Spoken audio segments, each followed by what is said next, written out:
ओम शांति। 16 अगस्त 2025 प्रातः मुरली। मीठे बच्चे, तुम्हारी एम ऑब्जेक्ट है वंडरफुल रंग बिरंगी दुनिया का मालिक बनना, यानी कि स्वर्ग का मालिक बनना। तो सदा इसी खुशी में हर्षित रहो, मुरझाया हुआ नहीं। प्रश्न: तकदीरवान बच्चों को कौन सा उमंग सदा बना रहेगा? हमें बेहद का बाप नई दुनिया का प्रिंस प्रिंसेस बनाने के लिए पढ़ा रहे हैं। तुम इसी उमंग से सबको समझा सकते हो कि इस लड़ाई में स्वर्ग समाया हुआ है। इस लड़ाई के बाद स्वर्ग के द्वार खुलते हैं। इसी खुशी में रहना है और खुशी खुशी से दूसरों को भी समझाना है। गीत। दुनिया रंग रंगीली बाबा। ओम शांति। ये किन्होंने कहा बाबा को कि दुनिया रंग बिरंगी है? अब इनका अर्थ दूसरा कोई समझ न सके। बाप ने समझाया है, ये खेल रंग रंगीला है।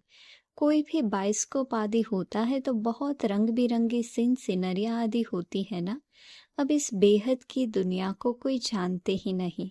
तुम्हारे में भी नंबरवार पुरुषार्थ अनुसार सारे विश्व के आदि मध्य अंत का ज्ञान है। तुम समझते हो स्वर्ग कितना रंग बिरंगा है, खूबसूरत है, जिसको कोई भी जानते नहीं, कोई की बुद्धि में नहीं है। वह है वंडरफुल रंग बिरंगी दुनिया। गाया जाता है वंडर ऑफ द वर्ल्ड। इसको सिर्फ तुम जानते हो। तुम ही वंडर ऑफ वर्ल्ड के लिए अपनी अपनी तकदीर अनुसार पुरुषार्थ कर रहे हो। एम ऑब्जेक्ट तो है, वह है वंडर ऑफ वर्ल्ड। बड़ी रंग बिरंगी दुनिया है जहाँ हीरे जवाहरातों के महल होते हैं। तुम एक सेकंड में वंडरफुल वैकुंठ में चले जाते हो, खेलते हो, रास विलास आदि करते हो। बरोबर वंडरफुल दुनिया है ना। यहाँ है माया का राज्य। ये भी कितना वंडरफुल है। मनुष्य क्या क्या करते रहते हैं। दुनिया में ये कोई भी नहीं समझते कि हम नाटक में खेल कर रहे हैं। नाटक अगर समझे तो नाटक के आदि मध्य अंत का भी ज्ञान हो। तुम बच्चे जानते हो बाप भी कितना साधारण है। माया बिल्कुल ही भुला देती है। नाक से पकड़ा, ये भुलाया, अभी अभी याद में है, बहुत हर्षित रहते हैं। ओहो, हम वंडर ऑफ वर्ल्ड स्वर्ग के मालिक बन रहे हैं, फिर झूठ भूल जाते हैं तो मुरझा पड़ते हैं। ऐसा मुरझा जाते हैं जो भील भी ऐसा मुरझाया हुआ न हो। जरा भी जैसे कि समझते ही नहीं कि हम स्वर्ग में जाने वाले हैं। हमको बेहद का बाप पढ़ा रहे हैं, जैसे एकदम मुर्दे बन जाते हैं। वह खुशी नशा नहीं रहता। अभी वंडर ऑफ वर्ल्ड की स्थापना हो रही है। वंडर ऑफ वर्ल्ड का श्री कृष्ण है प्रिंस। ये भी तुम जानते हो। श्री कृष्ण जन्माष्टमी पर भी जो ज्ञान में होशियार है वह समझाते होंगे। Shri Krishna wonder of world का प्रिंस था।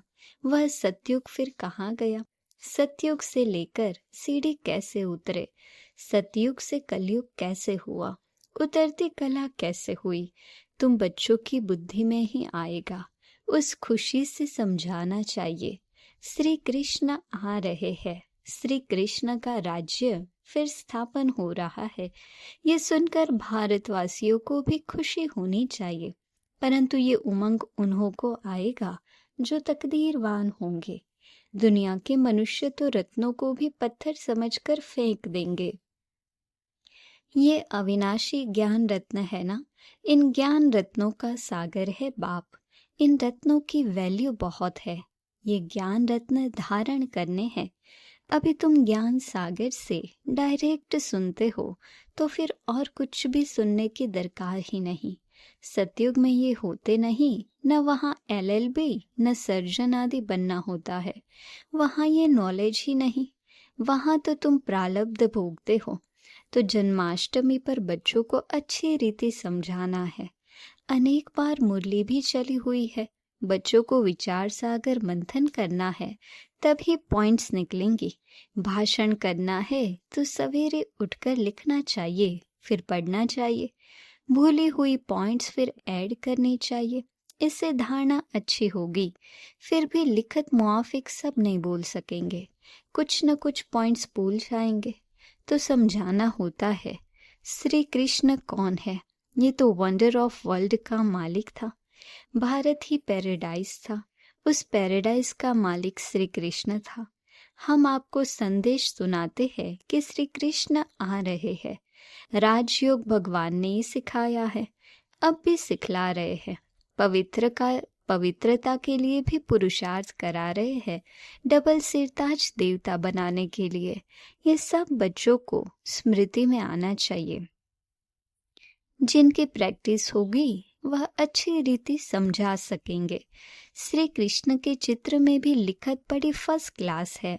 इस लड़ाई के बाद स्वर्ग के द्वार खुलने हैं। इस लड़ाई में जैसे स्वर्ग समाया हुआ है। बच्चों को भी बहुत खुशी में रहना चाहिए। जन्माष्टमी पर मनुष्य कपड़े आदि नए पहनते हैं, लेकिन तुम जानते हो कि अभी हम ये पुराना शरीर छोड़ नया कंचन शरीर लेंगे। कंचन काया कहते हैं ना, अर्थात सोने की काया। आत्मा भी पवित्र, शरीर भी पवित्र। अभी कंचन नहीं है, नंबरवार बन रही है। कंचन बनेंगी ही याद की यात्रा से। बाबा जानते हैं बहुत है जिनको याद करने का भी अक्ल नहीं है। याद की जब मेहनत करेंगे तभी वाणी जोहरदार होगी। अभी वह ताकत कहाँ है, योग है नहीं।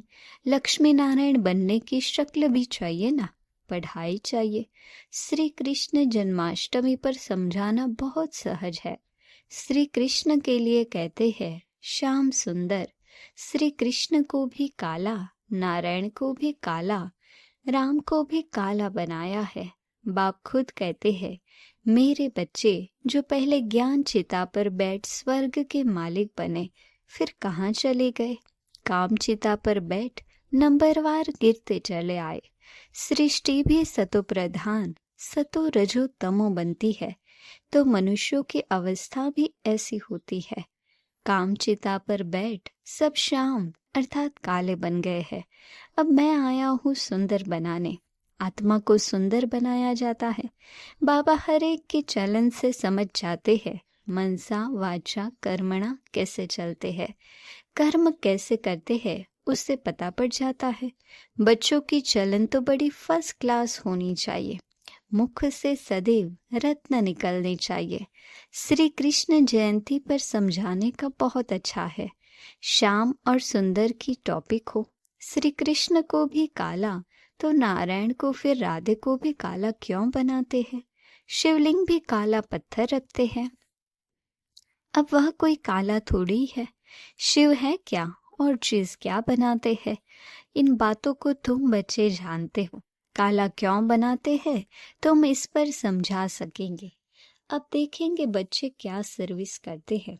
बाप तो कहते हैं ये ज्ञान सब धर्म वालों के लिए है, उन्हों को भी कहना है। बाप कहते हैं मुझे याद करो तो तुम्हारे जन्म जन्मांतर के पाप कट जाएंगे। पवित्र बनना है। किसको भी तुम राखी बांध सकते हो, यूरोपियन को भी बांध सकते हो, कोई भी हो, उनको कहना है भगवानो वाच। जरूर कोई तन से कहेंगे ना, कहते हैं माँ में कम याद करो। देह के सब धर्म छोड़ अपने को आत्मा समझो। बाबा कितना समझाते हैं फिर भी नहीं समझते हैं, तो बाप समझ जाते हैं इनके तकदीर में नहीं है। ये तो समझते होंगे शिव बाबा पढ़ाते हैं, रथ बिगर तो पढ़ा न सके, इशारा देना ही बस है। कोई कोई बच्चों को समझाने की प्रैक्टिस अच्छी है। बाबा मम्मा के लिए तो समझते हो ये ऊंच पद पाने वाले हैं। मम्मा भी सर्विस करती थी ना, इन बातों को भी समझाना होता है। माया के भी अनेक प्रकार के रूप होते हैं। बहुत कहते हैं हमारे में मम्मा आती है, शिव बाबा आते हैं, परंतु नई नई पॉइंट्स तो मुकर्रर तन द्वारा ही सुनाएंगे कि दूसरे किसी द्वारा सुनाएंगे। ये हो नहीं सकता। ऐसे तो बच्चियां भी बहुत प्रकार के पॉइंट्स अपनी भी सुनाती है। मैगजीन में कितनी बातें आती हैं। ऐसे नहीं कि मम्मा बाबा उनमें आते वह लिखवाते हैं, नहीं। बाप तो यहाँ डायरेक्ट आते हैं, तब तो यहाँ सुनने के लिए आते हो।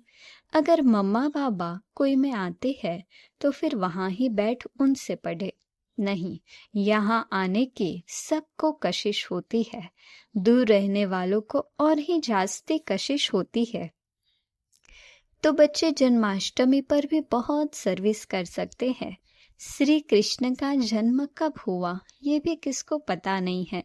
तुम्हारी अब झोली भर रही है तो खुशी रहनी चाहिए, परंतु बाबा देखते हैं खुशी कोई कोई में बिल्कुल है नहीं। श्रीमत पर न चलने का तो जैसे कसम उठा लेते हैं। सर्विसेबल बच्चों को तो जैसे सर्विस ही सर्विस सूझती रहेगी। समझते हैं बाबा की सर्विस नहीं की, किसको रास्ता नहीं बताया, तो गोया हम अंधे रहे। ये समझने की बात है ना। पेज में भी श्री कृष्ण का चित्र है, इस पर भी तुम समझा सकते हो। कोई से भी पूछो इन्हों को काला क्यों दिखाया है, बता नहीं सकते। शास्त्रों में लिख दिया है राम की स्त्री चुराई गई, परंतु ऐसी कोई बात वहां होती नहीं। तुम भारतवासी ही परिस्तानी थे, अब कब्रिस्तानी बने हैं। फिर ज्ञान चिता पर बैठ दैवी गुण धारण कर परिस्तानी बनते हैं। सर्विस तो बच्चों को करनी है, सबको पैगाम देना है। इसमें बड़ी समझ चाहिए, इतना नशा चाहिए। हमको भगवान पढ़ाते हैं, भगवान के साथ रहते हैं, भगवान के बच्चे भी हैं तो फिर हम पढ़ते भी हैं। बोर्डिंग में रहते हैं तो फिर बाहर का संग नहीं लगेगा। यहाँ भी स्कूल है ना। क्रिश्चियन में फिर भी मैनर्स होते हैं, अभी तो बिल्कुल नो मैनर्स, तमो प्रधान पतित है। देवताओं के आगे जाकर माथा टेकते हैं, कितनी उनकी महिमा है। सतयुग में सभी के देवी कैरेक्टर थे, अभी आसुरी कैरेक्टर है। ऐसे ऐसे तुम भाषण करो तो सुनकर बहुत खुश हो जाए। मुख छोटा बात बड़ी, ये कृष्ण के लिए कहते हैं। अभी तुम कितनी बड़ी बातें सुनते हो इतना बड़ा बनने के लिए। तुम राखी कोई को भी बांध सकते हो, ये बाप का पैगाम तो सबको देना है। ये लड़ाई स्वर्ग का द्वार खोलती है। अब पतित से पावन बनना है, बाप को याद करना है, देहधारी को नहीं याद करना है।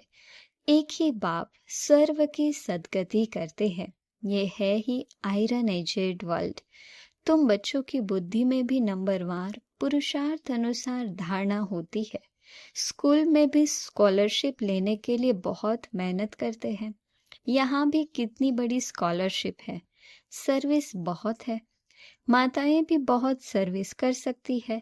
चित्र भी सब उठाओ, श्री कृष्ण का काला, नारायण का काला, रामचंद्र का भी काला चित्र उठाओ, शिव का भी काला, फिर बैठ समझाओ देवताओं को काला क्यों किया है।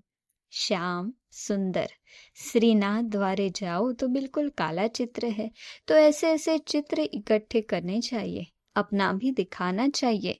श्याम सुंदर का अर्थ समझा कर कहो कि तुम भी अब राखी बांध काम चिता से उतर, ज्ञान चिता पर बैठेंगे तो गोरा बन जाएंगे। यहाँ भी तुम सर्विस कर सकते हो, भाषण बहुत अच्छी रीति कर सकते हो कि इन्हों को काला क्यों किया है, शिवलिंग को भी काला क्यों किया है, सुंदर और श्याम क्यों कहते हैं, हम समझाए। इसमें कोई नाराज नहीं होगा। सर्विस तो बहुत सहज है, बाप तो समझाते रहते हैं बच्चे अच्छे गुण धारण करो, कुल का नाम बाला करो। तुम जानते हो अभी हम ऊंचते ऊंच ब्राह्मण कुल के हैं। फिर राखी बंधन का अर्थ तुम कोई को भी समझा सकते हो, वैश्याओं को भी समझाकर राखी बांध सकते हो, चित्र भी साथ में हो। बाप कहते हैं मामे कम याद करो, ये फरमान मानने से तुम गोरे बन जाएंगे। बहुत युक्तियां हैं, कोई भी नाराज नहीं होगा। कोई भी मनुष्य मात्र किसकी सदगति कर नहीं सके शिवाय एक के। बल राखी बंधन का दिन ना हो, कभी भी राखी बांध सकते हो। ये तो अर्थ समझना है। राखी जब चाहे तब बांधी जा सकती है। तुम्हारा धंधा ही ये है। बोलो बाप के साथ प्रतिज्ञा करो, बाप कहते हैं मामे कम याद करो तो पवित्र बन जाएंगे। मस्जिद में भी जाकर तुम उनको समझा सकते हो, हम राखी बांधने के लिए आए हैं, ये बात तुमको भी समझाने का हक है। बाप कहते हैं मुझे याद करो तो पाप कट जाएंगे, पावन बन पावन दुनिया का मालिक बन जाएंगे। अभी तो पतित दुनिया है ना, गोल्डन एज थी जरूर, अब आयरन एज है। तुमको गोल्डन एज में खुदा के पास नहीं जाना है। इसे सुनाओ तो झट आकर चरणों पर पड़ेंगे। अच्छा, मीठे मीठे सिक्के लधे बच्चों प्रति माता पिता बाप दादा का याद प्यार और गुड मॉर्निंग। रूहानी बाप की रूहानी बच्चों को नमस्ते। हम रूहानी बच्चों की रूहानी बाप दादा को याद प्यार गुड मॉर्निंग और नमस्ते। धारणा के लिए मुख्य सार। ज्ञान रत्नों के सागर से जो अविनाशी ज्ञान रत्न प्राप्त हो रहे हैं उनकी वैल्यू रखनी है। विचार सागर मंथन कर स्वयं में ज्ञान रत्न धारण करने हैं, मुख से सदैव रत्न निकालने हैं। याद की यात्रा में रहकर वाणी को जौहरदार बनाना है। याद से ही आत्मा कंचन बनेगी, इसलिए याद करने का अक्ल सीखना है। वरदान। मेरेपन के सूक्ष्म स्वरूप का भी त्याग करने वाले सदा निर्भय बेफिक्र बादशाह भव। आज की दुनिया में धन भी है और भ्रम भी है, भय भी है। जितना धन उतना ही भय में ही खाते, भय में ही सोते हैं। जहाँ मेरापन है वहाँ भय जरूर होगा। कोई सोना हिरण भी अगर मेरा है तो भय है, लेकिन यदि मेरा एक शिव बाबा है तो निर्भय बन जाएंगे। तो सूक्ष्म रूप से भी मेरे को चेक करके उसका त्याग करो तो निर्भय बेफिक्र बादशाह रहने का वरदान मिल जाएगा। स्लोगन। दूसरों के विचारों को सम्मान दो तो आपको सम्मान स्वतः प्राप्त होगा। अव्यक्त इशारे। सहज योगी बनना है तो परमात्म प्यार के अनुभवी बनो। एक तरफ बेहद का वैराग्य हो, दूसरी तरफ बाप के समान बाप के लव में लवलीन रहो। एक सेकंड और एक संकल्प भी इस लवलीन अवस्था से नीचे नहीं आओ। ऐसे लवलीन बच्चों का संगठन ही बाप को प्रत्यक्ष करेगा। आप निमित्त आत्माएं पवित्र प्रेम और अपनी प्राप्तियों द्वारा सभी को श्रेष्ठ पालना दो। योग्य बनाओ अर्थात योगी बनाओ। अच्छा, ओम शांति।